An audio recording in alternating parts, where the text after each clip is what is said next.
Hey everybody, welcome back to our neck of the woods. Today's video has been long awaited. I know a lot of you want to see it get done, but as the title says, we are going to finish out the front porch. But since it is an absolute hot spring day, we got a few more things that we want to button up and one thing that we actually want to get installed.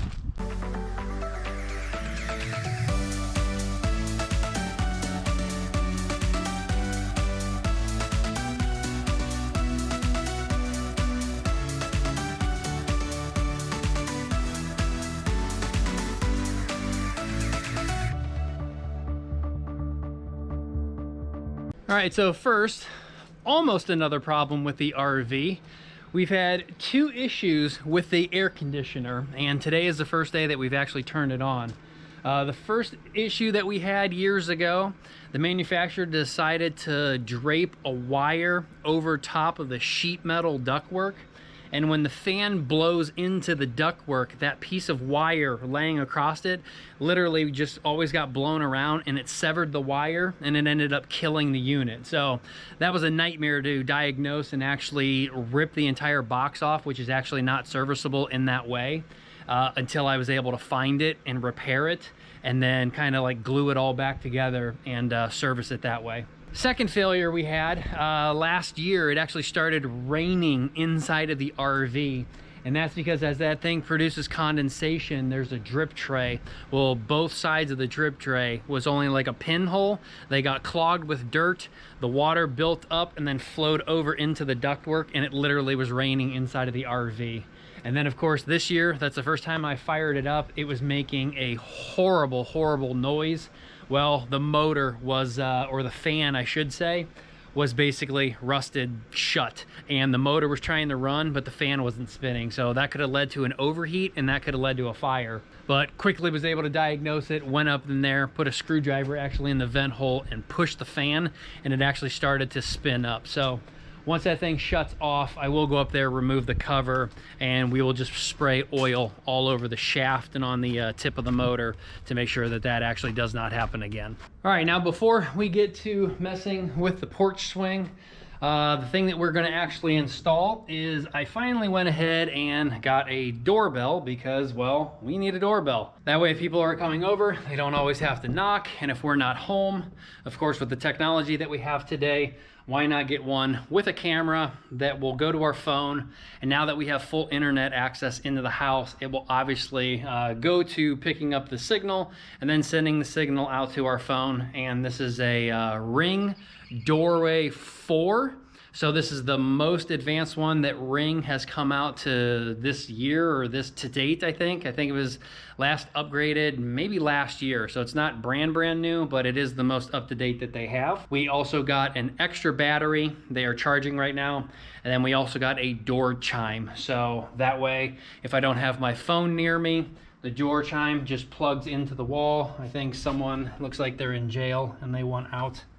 But that way, if I don't have my phone next to me and somebody rings the doorbell, you take this door chime and plug it into any outlet within the house, and it will send a signal and actually send the chime off, and it's actually 100% powered and you don't have to worry about it. But the Ring does have batteries. I've been told they last a long time. So one will be on a charger, and then when it dies, come out here, swap it out, and put a new one on a charger. And then really, you never have any downtime. Now, before we get into installing the Ring, I do want to say something here. We are pretty much out of security cameras at this point. We got two issues. Number one, the first security system that Aaron and I ever got was called Arlo. And Arlo has recently announced that as they keep coming out with more products, their older products that go to your cell phone and stuff like that, they are going to be discontinued. So the cameras are basically going to be absolutely worthless one day because you will no longer have internet access to actually be viewing these cameras. And they all basically go up to a cloud and then back down to your cell phone. So once that's gone, it's gone, and we no longer have a security system. Sorry, I got distracted by Amazon. They just showed up. They just dropped the second battery off. I ordered these things at like 4 in the morning, and I already have the doorbell that came separate and with the chime, and then the battery as a spare, all within just a few hours that I ordered it. Anyway, So Arlo is basically no longer going to be able to be used because they're going to shut the system down, and then you have to basically be forced to buy a whole new system. And don't just think it's just Arlo, because I called and even asked the most popular YouTube company out there that sponsors everyone, and that would be Simply Safe. And they said the exact same thing. We can't guarantee how long our system will be up and running. And one day, yeah, this stuff will be kind of null and void, and we'll have to like delete the system and shut it down because we'll have something bigger and better that we'll release. So we can't even guarantee our product. And Simply Safe, if you buy it on your own for some of the stuff that I was looking at for cameras and the home station and water sensor, etc., it was well over $1,000. So that sucks that there's no system out there that can guarantee you security unless you're going to basically just hardwire a camera, run it down to a recorder, and then you'll just have to go in and constantly backtrack to see stuff. You'll never be able to get notified on your cell phone because, again, they'll shut this down. So I guarantee Ring will do the same thing one day. That will be obsolete. It will no longer go to my camera. And now I've got basically a doorbell that hopefully will still work to the chimer, but it will no longer go to your cell phone, and you have to just keep buying and upgrading. So that sucks for everyone. Now, some of you are gonna ask, but Scott, you have Onwote. You did a whole promotional video on it. Well, Onwote and I have separated. We had several of their cameras just constantly keep dying, and they sent us free upgrades, but it is not easy where I wanted to place all my cameras to constantly be upgrading them when they die, because they are hardwired to the box that goes down into the Vault TV.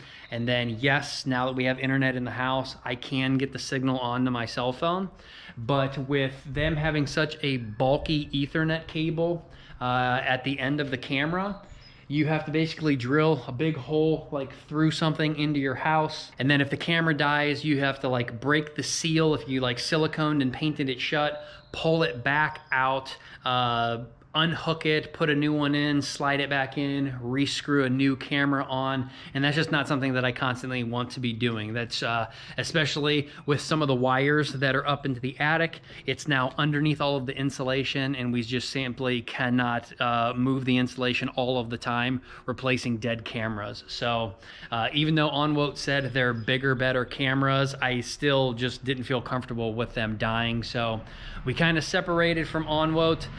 They did send us one camera that was wireless, but in testing, it just was not working. I was doing a video on how to install it for you guys, and when I pull it up on my cell phone, it would last like 1 second, and then the feed would cut out. And then also, I did not feel comfortable that the way they want you to do the wirelessness of it, you had to put in your router username and your router password. I was not comfortable with a company that probably is based out of China to use my router name and password.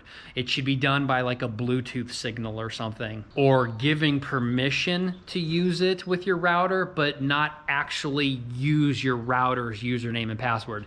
That is between me and my internet company only, and I just didn't feel comfortable with their wireless. So we basically just are not using the Onwote anymore. The Arlo's going to die.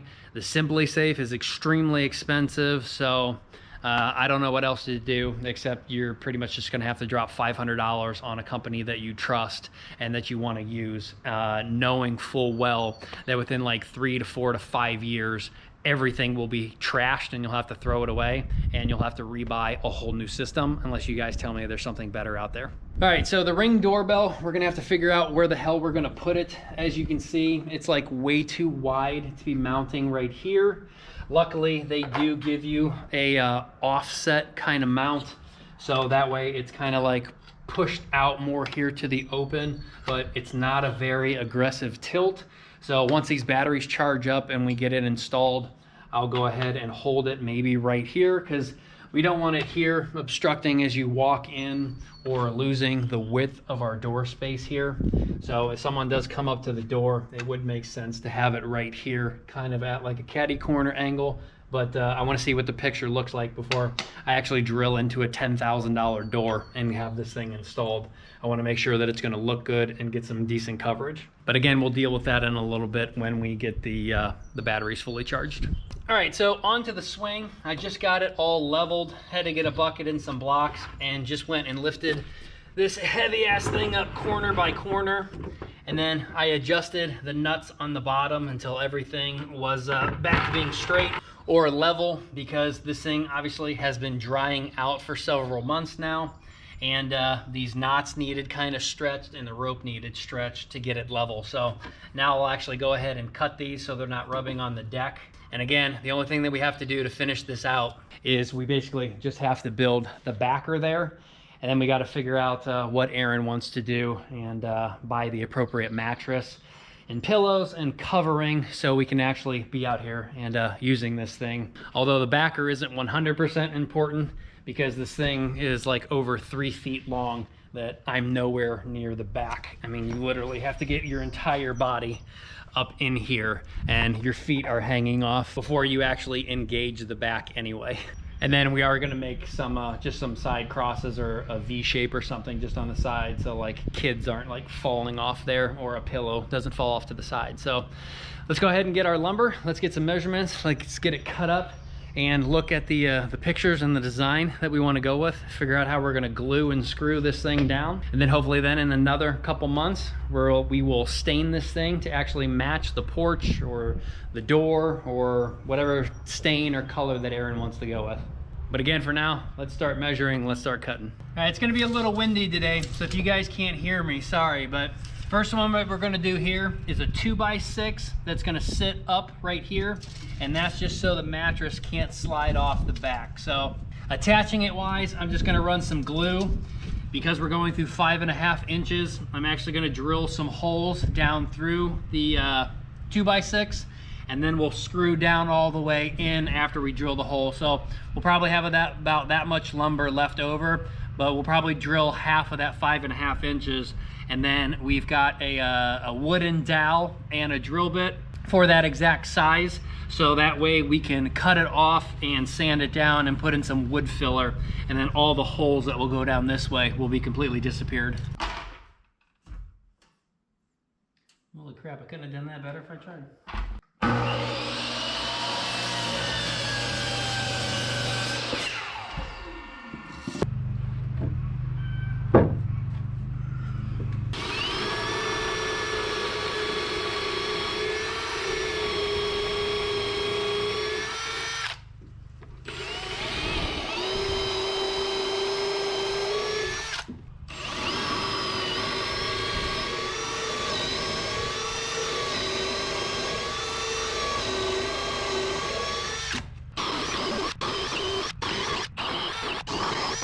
All right, unfortunately, I got to put these screws in by hand.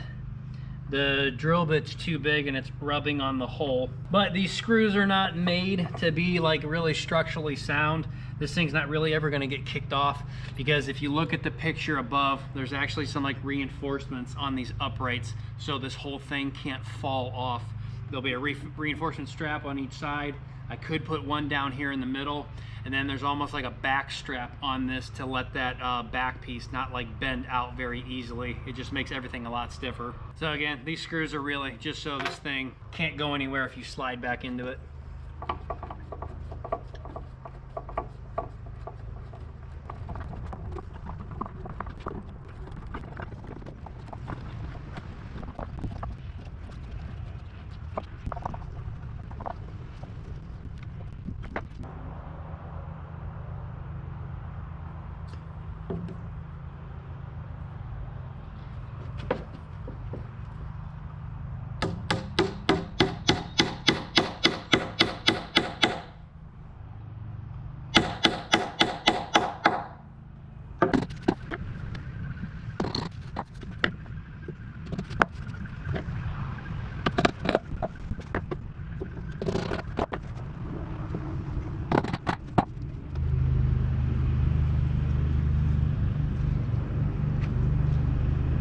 Alrighty, I like it. That worked out perfect. Since it is kind of recessed a little bit and that may hold some water, we do have some wood filler too. So once that glue dries, we can actually put a little bit of wood filler on top of those and then smooth it out, or even leave it a little bit of a hump, and then we can get some sandpaper and actually sand that down, and that stuff does paint and stain, so everything will basically be covered up. So we do have to do that a couple more times. Where my screws are here, we've got to put probably not dowels in here, due to the fact that those are kind of more on the surface, and I don't want to drop the screw head down and further to run a dowel behind it.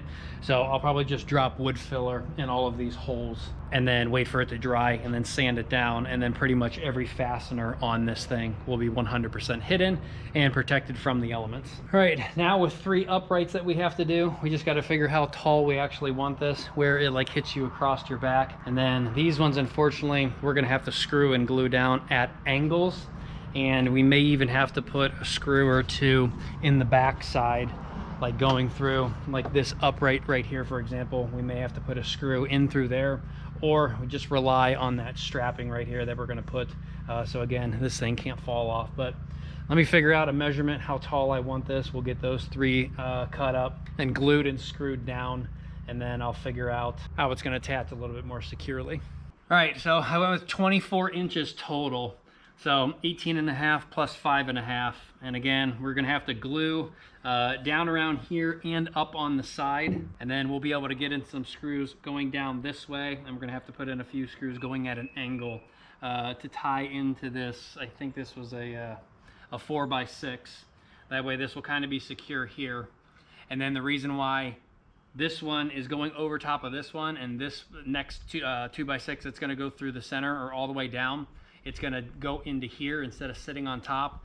When we take that upper back brace that you're seeing, it will overlap this piece here, and it'll screw into the back side of this piece here, and that way it'll keep that from separating one day.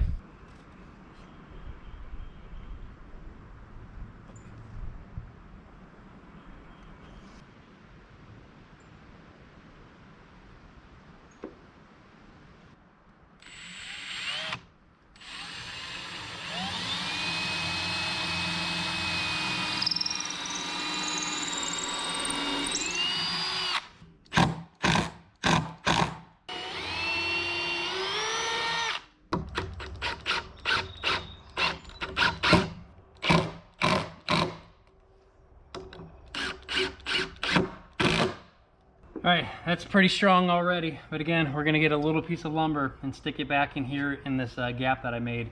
So we'll glue it to this and to that 4x6, and again, this whole back piece can't fall off one day and hurt somebody.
right, guys, back is done. I don't know if I would say, oh, that's what you'd buy in a store. That looks like what you would buy from a store.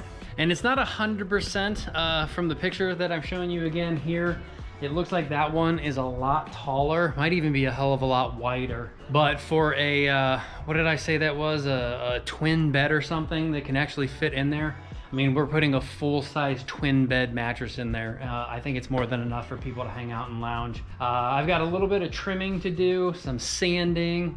Like this top up here kind of shrunk down just a little bit as the screw went in. So I'll plane the top of that to bring that down about 1/4 of an inch. And then just a whole lot of wood filler. I mean, every single screw hole I'll put in wood filler, and actually gonna get a razor blade because some of these holes where they like splintered out a little bit, I wanna clean that up so the wood filler can go down in there nice and smoothly, and then we can sand it. And then pretty much the whole thing is gonna get sanded. But I'm gonna do a little bit of wood filler here, then go back and look at my pictures. And then we have to do this side over here, and we have to do this side over here, and it's gonna be the same thing. I think, I have to look at the picture. I think it's an up and down in the middle, and then like 2 crosses on the side, the same way that we did this back over here. But let's see what the wood filler can do, get it cleaned up a little bit. We'll sand it another day, stain it another day, but at least this is one step further to being completed. And now that we added a whole bunch of weight, I may have to get this thing set again so that it's level side to side and front to back.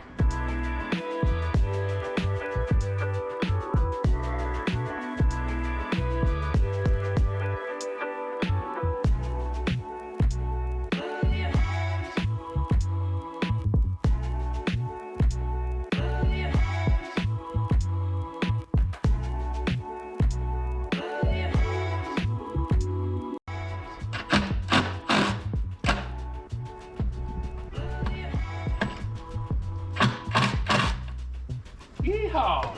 I like it.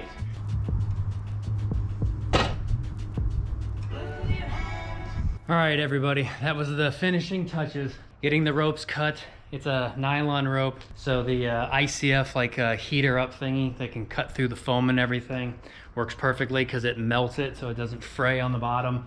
But again, that was kind of the finishing touches there. Again, we're still gonna sand the crap out of it, take off all of the sharp edges, probably even round down like the front of this here.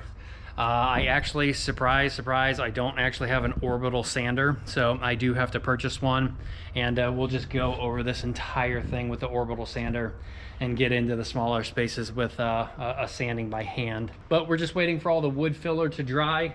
Again, we will go out and buy an orbital sander. But this is nice. Today is the day where this is needed. It is absolutely beautiful outside. There's some good breezes. I can definitely see myself retiring one day and not having anything to do and just coming out here and taking a nap or spending all day out here just resting on this thing. And Erin can fit with me. Might be a little snug, but she can fit with me since it's a twin size distance. And frankly, I think that's what all couches should be when you purchase them from the store. They need to be at least twin size depth, because it absolutely sucks to try and sleep on a couch side by side like as you're watching a TV and the couch is not deep enough, which when we get one down in the basement and up here on the first floor one day, we need to make sure they are super deep. But it's just absolutely amazing. I'm gonna go check on the batteries on the Ring doorbell, see if we can get that installed real quick, see if we can get the angle to again look like on the phone, and then we're gonna wrap this video up here. But let me know down in the comments down below what you guys obviously think of how this thing looks. Let me know if there's anything else that I should do besides just sanding it and filling all of the holes, or if we should just go right to staining and then maybe putting some sort of protectant finish over top of the stain also, so this thing can last basically for decades to come. All right, everybody, just going through the prompts with the doorbell. It takes a little bit of time. You're just going back and forth with your phone, getting everything to connect. Right now, I just plugged the Chime in. So looks like it has a night light on it. So when you come into the house, I guess that's nice that it'll sit there. I could put it anywhere in the house on any outlet, but it just makes sense to put it by the front door, I guess, because that way you can hear it down through the stairs. But if we have a completely soundproof master bedroom, we are not gonna hear that thing. But after getting it set up and going through a bunch of prompts, I did notice you do have to connect your router's password to it. So once again, we're talking about a Chinese device that you have to give them your router password. I'm not comfortable with that, but I don't know. I guess anybody could be hacked at any time. The ring was connected to the Wi-Fi, but now it's no longer. And it says connect this guy, or place this guy like in between. I think what this is doing, because they want you to place it in between, the signal is gonna go from the router to this, then to the door chime. So it's almost like this is acting as like a secondary router, like blasting out the signal if you're too far away. So I don't know, I still got more to work through here apparently. So on the live view, with that guy sitting right there at an angle, as you can see, a hell of a lot of the door and the window is seen. We definitely need to have this thing looking more basically straight out, but unfortunately we don't have a mounting system to do that. So I mean, you can definitely see when you put that up there, you can definitely see someone's face. It's just that the corner of this door right here is literally almost halfway. But on the flip side, when you see the reflection in the glass there, you can see my head in that glass. It is kind of expanding its field of view, I guess. I don't know where Erin went, but we'll have to wait for her to come home and see what she maybe suggests where to place this thing. So unfortunately, this thing can't go anywhere. Like, we can't put it here. It comes with this angled sensor, but even at that angle there, I mean, yeah, if I came up to the door. I mean, the person's gonna be here. It's not bad. I mean, that looks better when it's more angled, but that's impossible to do. It's kind of nice. You can see your reflection in the glass. It gives you a little bit more, like try and sneak up to the house. Can you see me? No, go over like the other way. Can you get anywhere up here and not be seen? Obviously behind it you're not seeing, but or you can see everything over here. Well, you can't see me at this window. But you've already walked up. Yeah, you can see me walking up. Whatever. I'm gonna drill a freaking $10,000 door then. $10,000 door, here we go. Ring the doorbell.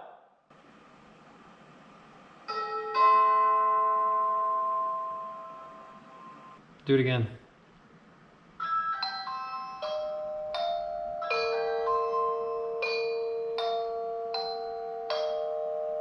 I mean, are you deaf? Do you need it louder than that? That's not loud. This is loud because it's the same one as that. Do it.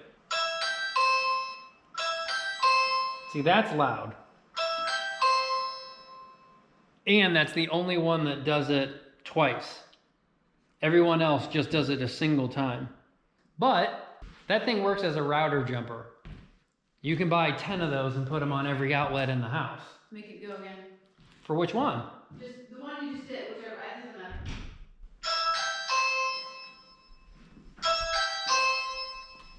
Once the bedroom is more soundproof, and if you have white noise going, that'll be hard to hear in there.